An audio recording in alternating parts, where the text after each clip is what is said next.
Hello and welcome to today's video lecture. आज के video lecture में हम उद्यमियों के समक्ष व्यक्तिगत बाधाओं के बारे में हम क्या करेंगे, स्टडी करेंगे। मतलब जो एंटरप्रेन्योर हैं उनके समक्ष जो है पर्सनल कॉन्स्टेंट्स कौन कौन से होती हैं उनके बारे में हम डिस्कशन करेंगे और वो उसके बारे में क्या सोचते हैं और उसका क्या प्रभाव पड़ता है स्मॉल स्केल इंडस्ट्रीज़ के इस्टेब्लिशमेंट में, वो देखते हैं। तो किसी निश्चित पर्यावरण में बहुत कम व्यक्ति एंटरप्रेन्योर का मार्ग अपनाते हैं। समाज में चुनिंदा लोग ही उद्यमिता के व्यवसाय को रूप में अपनाते हैं। इससे यह साबित होता है कि व्यक्तिगत बाधाएं लोगों को अपने उपक्रम स्थापित करने से रोकती है। विभिन्न अध्ययनों से ज्ञात निम्नलिखित तत्वों को व्यक्तिगत बाधा के कार्य करते हैं। तो पहला जो है अभिप्रेरणा का अभाव, माने लैक ऑफ मोटिवेशन। तो यहाँ पर हम ये देखते हैं कि जो पर्सनल कांस्टेंट जो है वो किसकी वजह से होता है। हमें ऐसा इन्वायरमेंट मिलता है जहाँ पर क्या होते हैं, जो रहने वाले लोग होते हैं ऐसे इन्वायरमेंट में, उन्हें क्या है बहुत कम होते हैं जो एंटरप्रेन्योर के एज ए प्रोफेशनल करियर के रूप में चुनते हैं। और उनका प्रॉब्लम ये है कि वो जो बिज़नेस जो एज ए एंटरप्रेन्योर के रूप में सोचते हैं, वो उनके पीछे कारण ये होता है कि उनके पास जो है सीमित साधनें होती हैं और उनके पास प्रॉपर जो मोटिवेशंस हैं, जो अदर स्थापनाएं हैं जो उनके एंटरप्राइजेस और बिजनेस स्थापित करने से रोक सकती हैं। ये सब चीज़ें जो हैं, ये सब अवरोध जो हैं, हम क्या करते हैं धीरे धीरे करके पॉइंट वाइज पढ़ते हैं। और जो पहला जो कारण है वो है लैक ऑफ मोटिवेशन, अभिप्रेरणा का अभाव। तो एंटरप्रेन्योरशिप की दिशा में अग्रसर होने के लिए दृढ़ता एवं हिम्मत जैसे व्यक्तिगत भावनात्मक गुणों की आवश्यकता होती है, जिसके प्रबलन के लिए आरंभिक अवस्था में एंटरप्रेन्योर में उत्साह तथा उमंग होना अति आवश्यक है। सामान्यतः लोगों में कोई नया एंटरप्राइज आरंभ करने तथा नया कार्य का रिस्क उठाने हेतु मोटिवेशन का अभाव होता है, जो इस कॉन्स्टेंट को पार कर लेते हैं। उन्हें भविष्य में आने वाली प्रॉब्लम्स का और कॉम्प्लेक्स का सुलझाने हेतु इस मोटिवेशन को बनाए रखना पड़ता है, जो कि अधिक दुष्कर कार्य है। तो काफ़ी इजी है, इससे ज़्यादा एक्सप्लेन करने की हमें ज़रूरत नहीं है। नेक्स्ट हम देखते हैं संदिग्धता की समस्या। तो अधिकांश लोग निश्चितता की दशा में संतुष्ट रहते हैं। बनिस्पत अनिश्चितता की स्थिति से हम अपने भविष्य को प्रति सुरक्षा की भावना चाहते हैं। व्यक्ति अपने जीवन में आने वाली अनदेखी अनसोची विपदाओं को दूर करने हेतु रणनीति भी तैयार करता है। कुछ व्यक्ति बड़े धैर्यहीन होते हैं तथा यदि उनके जीवन की दैनिक परिचर्या में जरा भी बदलाव आ जाए तो वे विचलित हो जाते हैं। कई मामलों में संग्रहित की गई इंफॉर्मेशंस और फैक्ट्स एंड फिगर एररफुल होने और करेक्ट नहीं होते।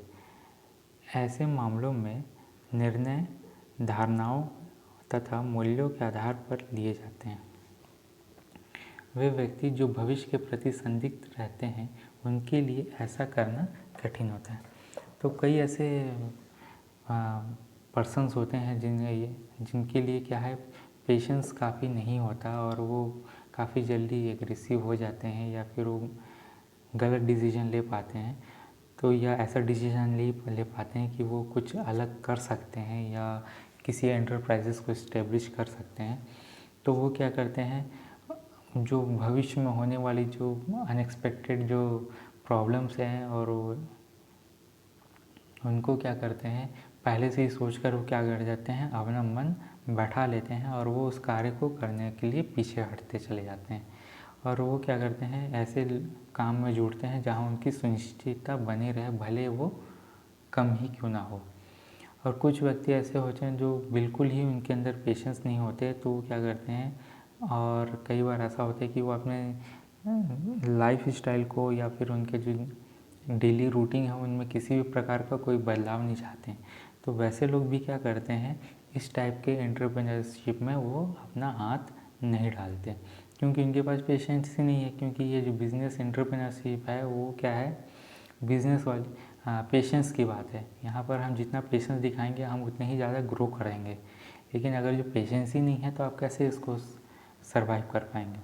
तो और कई बार ऐसा भी होता है कि हमारे पास प्रॉपर फैक्ट्स एंड फिगर्स नहीं होते, प्रॉपर इन्फॉर्मेशंस नहीं होती, जिसकी वजह से क्या होता है, हमें डिसीजन लेने में काफ़ी नुकसान होता है। जैसे हमें पता ही नहीं कि कहाँ से सब्सिडी मिलेगा, कौन हमें सपोर्ट करेगा, कहाँ से पैसे की व्यवस्था होगी, कहाँ प्लॉट मिलेगा, क्या हम ले सकते हैं क्या नहीं ले सकते।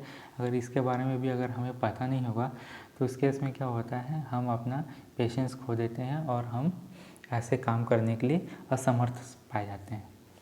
देन उसके बाद नेक्स्ट जो है, थर्ड जो है वो स्वप्न देखना एवं अर्ध चेतना का उपयोग करने की असमर्थता, माने ड्रीम देखना और कॉन्शियसनेस का भी उपयोग करने में जो अनकेपेबल होते हैं उनके बारे में देखते हैं। तो प्रायः देखा गया कि जहाँ किसी बाधा रेखा के कारण कल्पनाशीलता का अभाव होता है, वहाँ सृजनात्मक एवं उद्यमशीलता का भी अभाव होता है। एंटरप्रेन्योर को अधिकाधिक सृजनात्मक, विचारशील एवं सुदृढ़ बने रहने योग्य हल खोजने होते हैं। अतः किसी एंटरप्राइजेस की स्थापना करने हेतु बड़े धैर्य की आवश्यकता होती है। उपरोक्त गुणों का अभाव एंटरप्रेन्योर को एंटरप्राइजेस स्थापित या एस्टेब्लिश करने से रोकता है। अगर किसी व्यक्ति में बड़े सपने देखने की अगर कल्पना करने की अगर क्षमता नहीं है या अभाव है तो क्या करता है, क्रिएटिव और एंटरप्रेन्योरशिप कभी कर ही नहीं सकता। अगर आपको एंटरप्रेन्योरशिप करना है तो आपको जो आपकी ड्रीम काफ़ी बड़ी होनी चाहिए और जो इमेजिनेशन है वो आपका, जो दूरदर्शिता बोलते हैं, वो काफ़ी आपकी अच्छी होनी चाहिए, तभी आपका क्या है इस फील्ड में सरवाइव कर सकते हैं। देन फोर्थ जो है, जोखिम की उपेक्षा करना। तो यहाँ पर जो नेड हेजर के अनुसार कॉमर्शियल स्कूल्स में छात्रों को जोखिम से दूर रहना सिखाते हैं तथा बड़ी कंपनी अपनी प्रबंध ढांचे में जोखिमहीनता का समावेश करती है। वे आगे कहते हैं कि दोनों का ही विश्लेषण रिस्क एनालिसिस तक ही सीमित है तथा इस बात तक ही सीमित है कि रिस्क बेयरिंग करने का पुरस्कार किसी को नहीं दिया जाता। एंटरप्रेन्योर पारंपरिक प्रबंधकों की अपेक्षा रिस्क से कम कतराने वाले होते हैं। वे यह सोचने की अपेक्षा कि यदि असफल हो गए तो क्या होगा, यह विश्लेषण करने पर अधिक समय देते हैं। कोई वस्तु कैसे प्राप्त की जाएगी, कोई कार्य कैसे लिया जाएगा।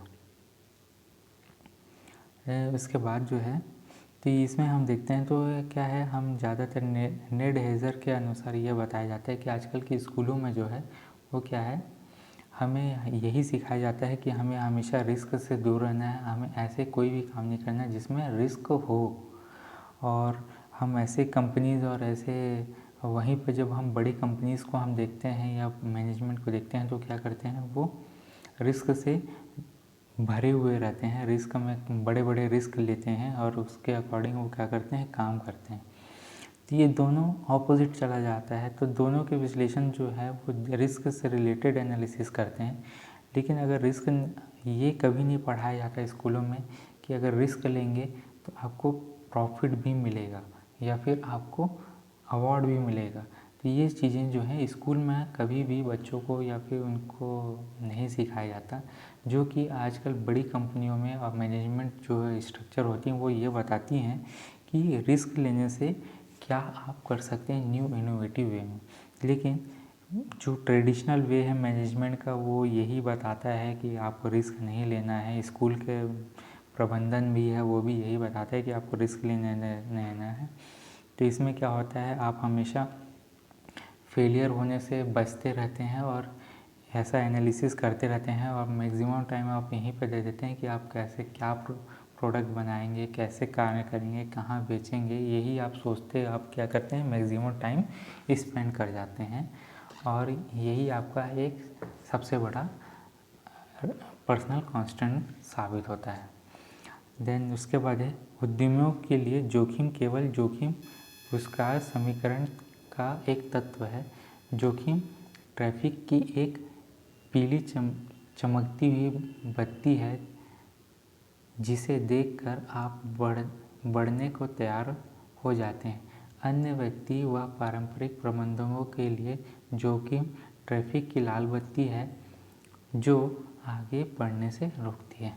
तो एंटरप्रेन्योर के लिए जो रिस्क जो है वो क्या है, एक अवार्ड की तरह है और वो ऐसे इक्वेशंस का एलिमेंट्स बनाते हैं जिसमें ये बोलते हैं कि ट्रैफिक लाइट की जो येलो लाइट होती है वो ये बताती है कि आप रिस्क लेने के लिए तैयार हो जाइए। वहीं पर अन्य व्यक्ति जो हैं जैसे ट्रेडिशनल मैनेजमेंट सिस्टम जो होते हैं, जो पहले हम डिस्कस कर चुके हैं, स्कूल्स और जो बड़े बड़े जो ऐसे जगह हैं जहाँ पर क्या करते हैं हम रिस्क ना लेने के लिए हम करते हैं, तो वो क्या करते हैं एक ट्रैफिक की रेड लाइट की तरह वर्क करते हैं जो आपको आगे बढ़ने से रोकते हैं।